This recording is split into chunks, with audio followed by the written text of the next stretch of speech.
రాజన్న సిరిసిల్ల జిల్లా రుద్రంగి మండల కేంద్రంలోని వర్తక వ్యాపారులు శనివారం రుద్రంగి గ్రామ పంచాయతీ కార్యదర్శి రామ్దాస్ను కలిశారు.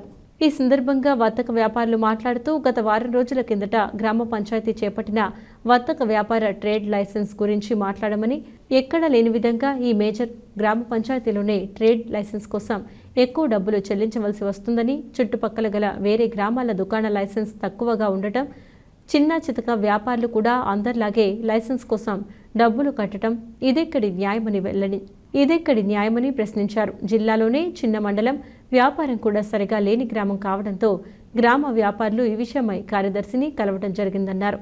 ఈ కార్యక్రమంలో ఓంప్రకాష్, గడ్డం శ్రీనివాస్, చంద్రశేఖర్, పిల్లమరపు ప్రవీణ్, మేకల శ్రీనివాస్, శ్యామరావు, చిప్ప సుధాకర్, మంచి శ్రీను, కిషోర్, పులి రాజేష్, బాసిని రాజు, బింగి గణేష్, బాసిని దయానందం, లింగ కాశీనాథం, బాసిని శ్రీనివాస్, కొండ సత్తయ్య, గట్ల రాహుల్, ఎలిగేటి ప్రదీప్, మేకల రాజేందర్, మంచి సత్యానందం, ఏళ్లల్ల తిరుపతి, నూకా అనిల్, బోడ్ల కిషోర్, బోయ రాకేష్, పడాల పవన్, నారావిని కిషోర్ మరియు తదితరులు పాల్గొన్నారు. కాబట్టి మరి ఇక్కడ మరి రుద్రంగి చిన్న విలేజ్, మరి గ్రామ పంచాయతీ, మరి ఇక్కడ ఎందుకు అంత పెద్ద మొత్తంలో తీసుకుంటున్నారు? మరి ఇక్కడ వచ్చేసి అన్ని చిన్న చిన్న దుకాణాలే ఉన్నాయి, మరి పెద్దగా బిజినెస్ కూడా లేదు. అందుకని మరి మాకు కూడా అన్ని విధాల ఇబ్బంది అవుతుందని చెప్పి కార్యదర్శి గారిని కలవడం జరిగింది. అతను కూడా సానుకూలంగా స్పందించి నేను పై అధికారులతో మాట్లాడి నేను దీనికి సరైన న్యాయం చేస్తాను అని చెప్పి చెప్పడం జరిగింది.